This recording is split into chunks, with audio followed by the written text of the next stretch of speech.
Drama serial रंग दे की story में तौकीर हुआ अपनी चाल में कामयाब।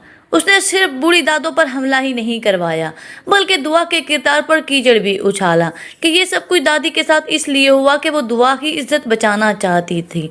इसीलिए तो सब लोग बहुत ज़्यादा परेशान हो जाते हैं कि अगर ये बात मोहल्ले वालों को पता चल गई कि डाकू सिर्फ उनका सामान लेकर नहीं गए बल्कि उन लोगों ने दुआ की इज्जत पर भी हाथ डाला है, तो वो कैसे लोगों को अपनी बेटी के किरदार की गवाही देगी। और सबसे बड़ी बात कि आहद की फैमिली कभी भी आहद और दुआ के रिश्ते को नहीं जोड़ेगी, क्योंकि वो कभी एक ऐसी लड़की के साथ आहद की शादी नहीं करेंगे जिसके किरदार पर दाग लग चुका हो। ये सारी साजिश तौकीर की फैलाई हुई थी।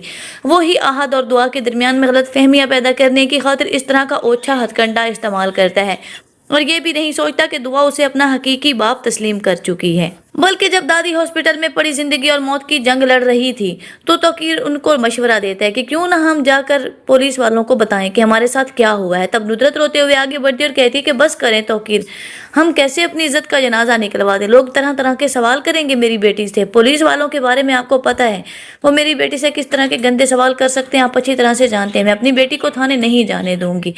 जिसके बाद तौकीर की जान में जान आती है। यही तो वो लफ्ज़ है वो जो सुनना चाहता था कि कहीं ऐसा ना हो कि नुसरत और उसकी बेटी जाकर पुलिस में कंप्लेन करवाएं और फिर सारा भांडा फूट जाए।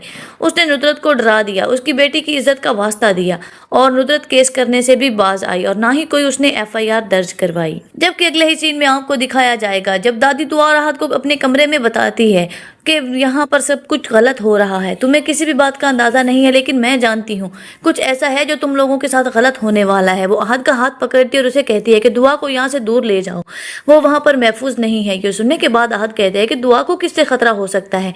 तब दादी कुछ बोलते बोलते एकदम से खामोश हो जाती है। आहद और दुआ दादी का हाथ थामे रोने लगते हैं। दादी इस दुनिया से चली जाती है, लेकिन बहुत से सवाल छोड़ जाती है। आखिर दादी क्या कहना चाहती थी, दुआ को किससे खतरा था, ये वो सारे सवाल हैं जो आहद को परेशान करते हैं।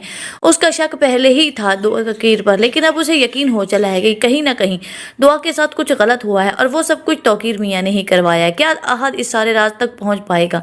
क्या दुआ को अपनी गलती का एहसास होगा कि वो एक गलत शख्स पर भरोसा करके उसके घर में रहने पर मजबूर हो रही है?